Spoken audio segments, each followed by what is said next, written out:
menangis. Ingat dosa saja jarang, bagaimana bisa menangis?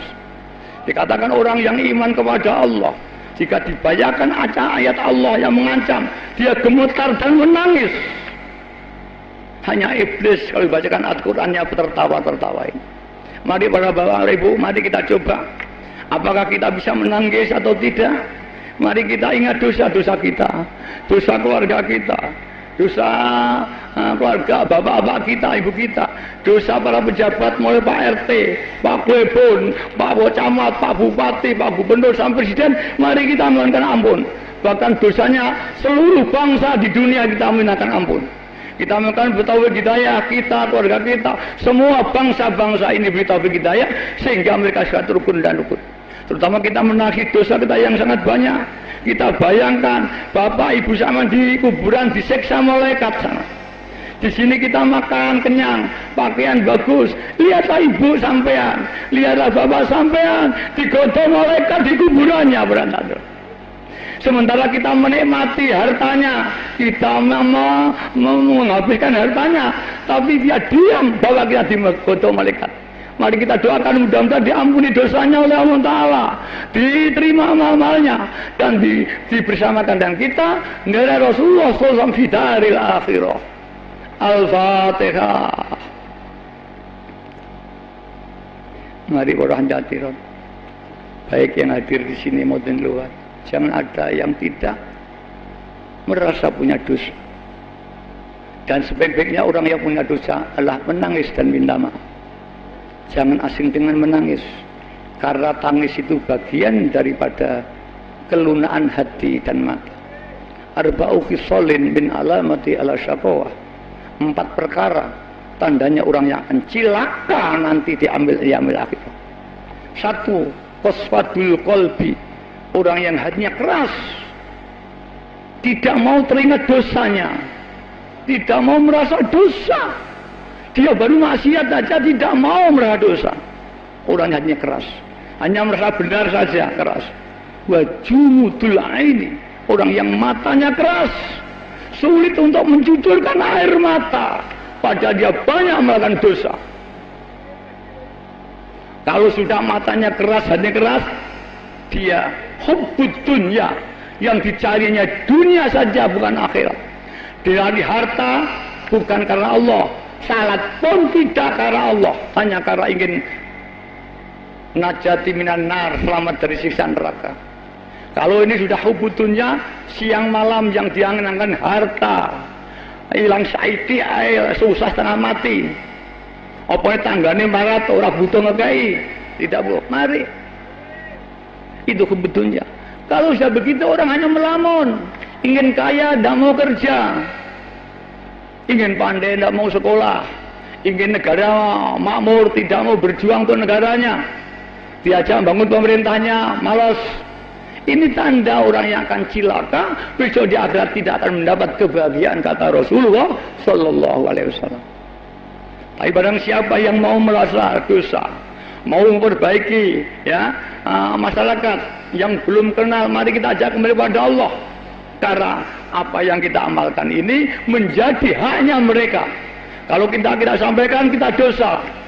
Tapi kalau kita mau berjuang, tubalil muslimina bainan nas humul muqarrabuna yaumal qiyamah.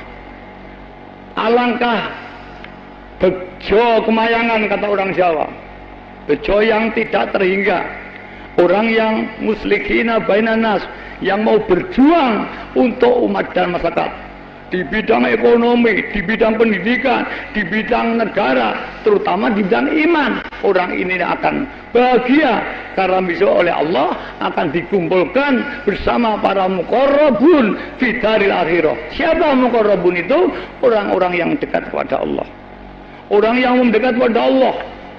Sehingga ada hadis, ma min abdin yataqarrabu ilayya bin nawafil, ada tidak henti-hentinya seorang hambaku yataqarrabu ilayya bin nawafil, dia mujadah mati-matian, menangis setiap hari dan malam dengan amal-amal sunnah, sholawat, zikir, hatta uhibbahu, sehingga aku mencintainya. Fa idza ahbabtahu, Fa idza ahbabtu, sehingga aku setelah menyintainya, kuntu, aku jadi tangannya ketika dia menjamah, aku jadi matanya ketika dia melihat, aku jadi kakinya dia berjalan. Ini janji Allah. Sampai dilakoni oleh Rabi'atul Adawiyah ketika dia dari budak disiksa oleh juraganya karena dia budak menangis. Sampai satu saat dia jazab. Jazab itu ketarik, orang ngalami gendeng karena Allah, jazab. Sehingga tidak bisa dia itu menari. Ketika punya tamu kehormatan, dia disuruh nyanyi dan nari, kacau. Karena hanya menangis kepada Allah. Tuannya marah-marah betul, disiksa. Disuruh berjalan di duri-duri dengan membawa kenjang beban yang kuat, yang berat, disiksa. Tapi dia tetap tegar, tertawa terus kepada Allah. Sampai akhirnya si juraganya, siapa kasih Rabi Adawiyah itu? Budak kok begini nih, disiksa, dia ada gentar, diintiplah oleh juraganya. Kalau malam buta apa? Satu saat dia melihat Rabi Adawiyah itu munajat kepada Allah, ya Habibi, ya Habibi, ya kekasihku, Faisali siwaka, tidak ada dalam hatiku kecuali kau. Menangis. Dia memakai sistem roja, memakai sistem mengharap kepada Allah. Menangis. Sehingga pada waktu itu ketika munajat, lampu-lampu gantung semua bercondong kepada Rabi Adawiyah. Makhluk-makhluk semua bergeser mendekati Rabi berdoa. Ini dinceng juraganya. Lampu condong, kursi datang. Dia tahu kalau begitu Rabi'ah bukan orang sembarangan ini. Akhirnya pagi dipanggil, hai Rabi Adawiyah, siapakah gurumu itu? Aku punya guru tapi tidak boleh mengaku. Sebenarnya di muridnya Syekh Sufyan Tsauri. Kau ternyata adalah walinya Allah Subhanahu wa Ta'ala.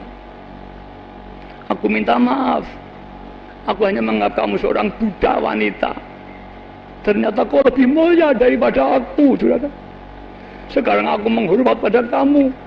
Aku muliakan kamu. Aku bebaskan kamu bukan jadi budak lagi sekarang. Tinggalkanlah rumah ini. Kemana kau pergi? Atau kau ingin di sini akan saya cukupi hidupmu sampai kau mati?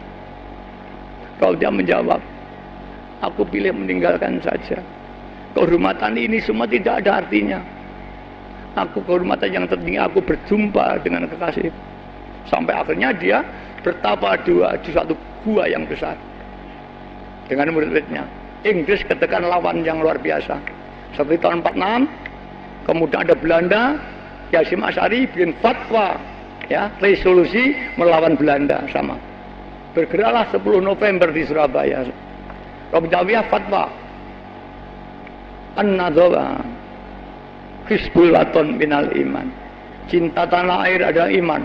Bangkitlah semangat bangsa Mesir untuk melawan Inggris. Sehingga rakyat Mesir yang lumpuh bangkit dan Inggris terusir dari Mesir. Harun al-Rasyid kagum, siapa yang menggerakkan rakyat ini? Sehingga punya perwakilan yang tinggi sekali. Panglima perang matur, ya Tuan saya, ada seorang wali wanita. Dia berfatwa, apa itu? Hizbul Waton minal iman.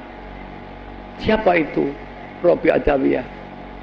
Kirim 40 unta, makanan, pakaian, berlian, berikan dia. Berangkatlah jenderal ini datang kepada Rabi Adawiyah. Saat di sana menyerahkan Barobiyah, ditanya ini apa? Ini pakaian-pakaian yang mewah dari sutra. Ini makanan-makanan yang lezat dan ini permata yang bagus. Rabi Adawiyah geleng kepala. Kemudian mengambil pasir dan ditaburkan. Semua ini tidak lebih dari pasir yang tahu taburkan ini. Bagiku tidak ada artinya. Ditolak oleh Rabi Adawiyah. Akhirnya tiba pulang. Harun al-Rasyid diaturi, kaku. Betul-betul wali orang ini. Sudah tidak mau dunia lagi. Kalau begitu, aku datang, aku minta barokah sendiri. Itulah Harun al-Rasyid akhirnya datang sendiri berjalan menuju Rabi'ah, minta doa restunya, didoakan negaranya menjadi negara yang makmur. Itulah klimaks Rabi'ah diangkat Allah SWT. Bahkan akhirnya juraganya tadi yang dulu menyiksa akhirnya meninggalkan kekayaannya, ikut Robi Adawiyah, jadi santrinya Robi Adawiyah. Mengapa? Aku sudah lama sejak kecil kaya, sudah tidak artinya, sudah saya berikan orang lain, saya ingin jadi muridmu. Akhirnya sudah kan tadi berguru pada Robi Adawiyah. Insya Allah cerita ini masyhur di dunia pondok pesantren. Mari kita ya ngambil itibar, ngambil contoh-contoh ini untuk kita pakai sehingga kita bisa itba taqarruban ila Allah. Seperti Rabi'atul Adawi.